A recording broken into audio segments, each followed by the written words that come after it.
everyone, and welcome back to my channel.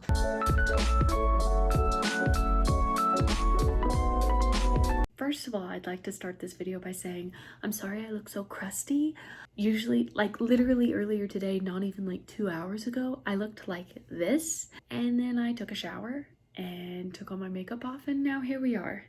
Not sponsored. I'm gonna have some Pop-Tarts. I'm really hungry and I need to get some work done, but I need to stay awake. So how do you open this? I'm making this video because it is officially November 3rd, for actually not much longer. So it's election day, first of all, and I'm stressed. So not only will we find out who the president is soon, yikes, but it is the third day of NaNoWriMo, and last year I did not participate because I had school stuff and I had my job, and this year I also have school stuff and my job, but I told myself I was going to write this short story and put it on Amazon and do the thing, you know? I don't know if I want to make like a NaNoWriMo vlog because I'll have to wait a month to put that up. So this is going to just be more content producing, yay! Technically, I want to make this video about something else. It does pertain to the short stories that I'll be publishing, but not the actual short story itself. I'm getting ahead of myself. Because this is like my entry-level writing and it's to see if I can pull this off well, I want to do it under a name that shows growth, a little bit more personality, not necessarily skill set. And so I have been tossing around with some names, and I've come up with a first name, but I don't know a surname. So I'll keep you posted on that. In the meantime, I know this lighting is straight booty hole, but it's what we're working with. It's college. This isn't even my room. But let me open the document first of all. I don't even have it pulled up. I'm still pretty confident with the title I have. What do you mean my Wi-Fi doesn't work?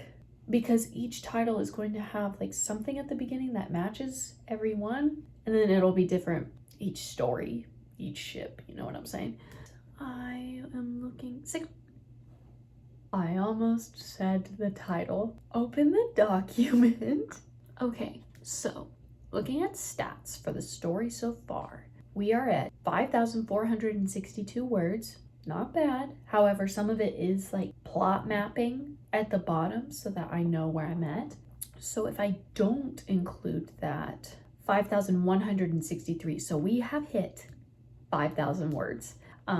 Especially with this being a short story. Sorry, my like bare leg is just popped up. I swear I'm wearing shorts. It is currently 18 pages long because it is Times New Roman, font size 12, double space, pretty traditional. I wanted to write as much as I could in single space, but I kept losing my place, and when I wanted to recall detail and I would go back, there'd only be like 4 pages, 5 pages, and everything was so clustered, and it just got me so upset. So I finally put it back in double space. The only problem is, usually when I plot map, because when I write stories, I typically know how it's going to end. I'm very strategic because once I know the ending, I can make sure that the middle is woven together neatly. I tell people all the time, the job description of an author is that you need to be able to tell the most convincing yet intricate lie. If the lie, and by lie I mean the story because it's fictional, if the lie is not elaborate, there's not enough plot, character, world building, development. But if it's not a good lie, nobody's gonna read it. You know what I'm saying? Nobody reads it either way if you don't pull it off. It's really make or break. The problem is this plot line, like timeline I have down at the bottom, it explains like what went wrong on the ship, obviously, but the plot map that I have, because it's a bulleted list, like the order that I need to write these events, doesn't show the key detail from the middle to the end. And I know that may not make sense, so let me clarify. That basically means that although I have the middle and I have the end, it's the turning point that I don't have. I don't know what is going to lock it into place, how to bring it up, and how to close the curtain. You know, shut the door, lock it, throw away the key, all that good stuff. And the problem with this, I want to be like somewhat philosophical with this story, but it's a short story, so like I can't build the whole world. I can't show every political, idyllic problem that's happening in the setting. I have to focus on these characters. And in my creative writing class that I'm in right now, we're doing a section where it's like you can either focus on descriptions that are not dialogue in order to build character, or build character through dialogue. Sorry, I had the hiccups. I feel like I've said this in one of my previous episodes. This thing is written in past tense for a reason. I originally thought that writing in past tense was just going to be like a brain stretch for me because I write in present tense, as I assume you should. Maybe my high school English teachers taught me wrong, but knowing what's going to happen at the end, it has to be in past tense. This month alone, I know it's only been like 3 days, but I have written about 1,000 of the 5,000 words. Frankly, I don't know what constitutes as a short story, like what the word limit is. I guess I should Google that, like pronto dente. Short story length. There are general guidelines for each literary category. Short stories range anywhere from 1,500 to 30,000 words. Novellas run from 30,000 to 50,000. Novels range from 55 to 300,000 words.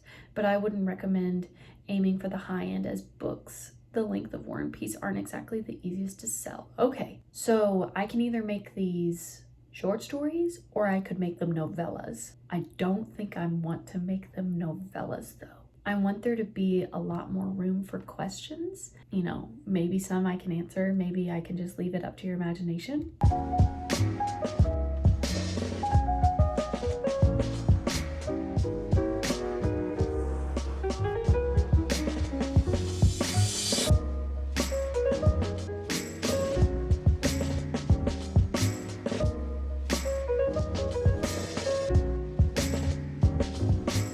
I'm like down here you can, but as soon as I sit up, no, we're gonna make this a headband.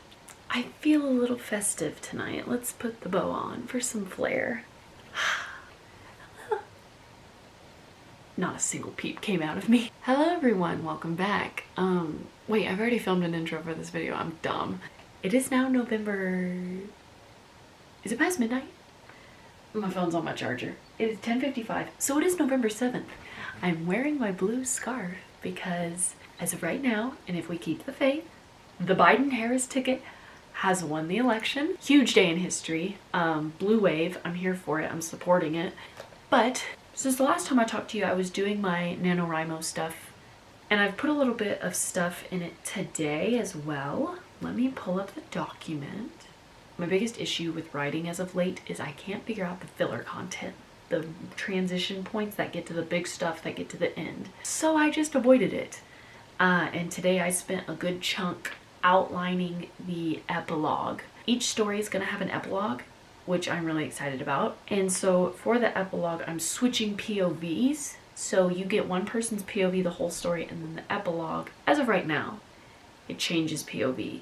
I don't know if that's going to make a huge difference. Maybe I just want to do it for fun. I don't know. This character I really enjoy, so I wanted to make sure that she got a little bit of time and a little bit of development, because you don't see, did I say it's a she? You don't see her perspective the whole time. You don't know what's up here, you don't know what's in here, you don't know her headspace, you don't know what details she's picking up on. So when the epilogue comes around, you're like, oh, she saw things differently. Why did I do this? I'm like, shadow puppets. Again, I'm still debating on how long this story is gonna be, because in the next writing episode, I'll probably take you along for filler content, and that's when I'm gonna talk to you guys more about what platforms I'm gonna put this on. I'm pretty confident about Amazon, but I'm still like ironing out the kinks of that. Anyways, so I think the main thing with writing this portion is that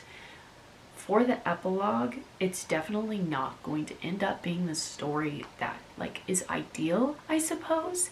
It's definitely going to be an ending, I don't want to say that you won't see coming, but it's going to be an ending that just leaves you with quite a few questions, which you can sort of answer by going back, but if you like further evaluate the story as a whole, you might understand why the ending was the way it is. My goal of this short story collection is to create a plot that I enjoy, but at the same time making it have enough substance that if this were to be read in a high school English class, they could discuss it and talk about motifs and mood and literary devices and thematic elements that are good for the classroom but still entertain. A lot of short stories that I read in high school were just bland.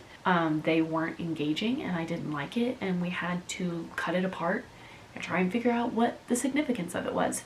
So I want this one to be like something people enjoy. I think my biggest thing is that I'm gonna have to go through this short story multiple times, obviously because I have to do that with my larger books anyways, but I think the first time I write it, it's gonna be plot, and then I'm gonna have to go back and fine-tune like the characters, make sure that they're getting their time, make sure that the story is not plot driven, there is some character, like, what's the word? Attention to detail. But I have the epilogue planned out. I have the big moment, climax planned out. It is trying to work the last middle pieces.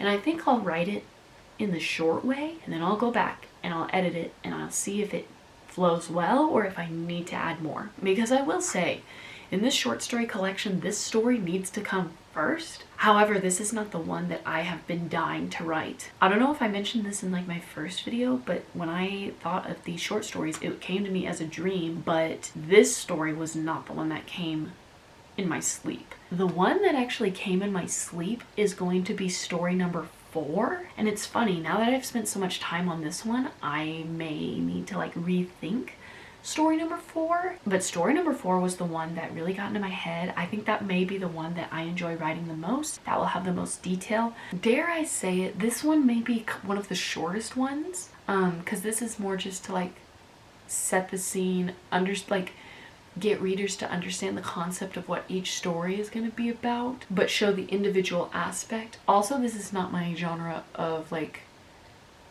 my expertise. Forte and expertise, that's embarrassing. This genre is not my forte, the one that I'm writing this in, so I'm just kind of doing my best. I finally came up for the name of the country they're heading towards, and I will reveal that to you. It's not like a big element, it's just something I came up with today and I was like, that's cool. And it's going to be called Destinicia. Do not come for me, but I did that thing where you type words with beautiful meanings, and Destinicia came up, and I will read what it said. My boa is falling. Destinicia, the definition, it's a noun. It says, when you get to where you were intending to go, but you forgot why you were going there in the first place. And that definitely has a lot to do with this story, especially for this ship, you know, because each story is a different boat. But this one, it definitely pertains to that. And the name will play a part in the plot line. Again, most of it's kind of like the outlining stuff, and then I've written like maybe 2 scenes, like short scenes, partial scenes. I'm getting so upset with this boa that it's still falling. Whatever. Since this book is what sets up like the structure, like the systematic structure for the other books to follow, as in like the government, why they're doing this project in the first place, blah blah blah, like what thread is what. It's just not my fan favorite. However, I do enjoy the story. I think I just need to gut it out, and then once it's done, I'll just move on. Oh, I really hope that I did this in my last video, but I am going to share a song from my writing playlist. The song that I will share with you for this episode is going to be Goodbye by Cage the Elephant. This song is so sorrowful and haunting, and just, it reminds me of loneliness, and that is something that one of the characters deals with, and it's something that eats them up to a point where they are on the verge of just having a come apart, but it's not in the way that you would anticipate. It's honestly a lot of miscommunication. It somewhat feels like a waltz vibe, but it's like a dark waltz, like the final dance before someone passes away or they break up and they don't get back together ever again. It's like a farewell dance, and all you can think about is like crying. It's a very sad song. I found it when I was having a breakdown. It came up on like my Cage the Elephant like Pandora station or whatever, and I was like, oh, that's a download. I think that's all I have to say for this video. Thank you guys so much for watching. If you like this video, give it a thumbs up and subscribe so I can make more videos for more people who watch. I intend to vlog my entire writing experience. I have what would it be? 4 is the next one. I have part 4 planned out in my notes. I just need to get through this week, and I'll be able to sit down and film it and work my way through it because it's NaNoWriMo and I do want to get to it. Though my job is writing and that's where I'm getting my 50,000 plus words, I really want to put it towards creativity. So once more, my name is Sydney. I make YouTube videos whenever the heck I can. And until next time, I will see you guys later.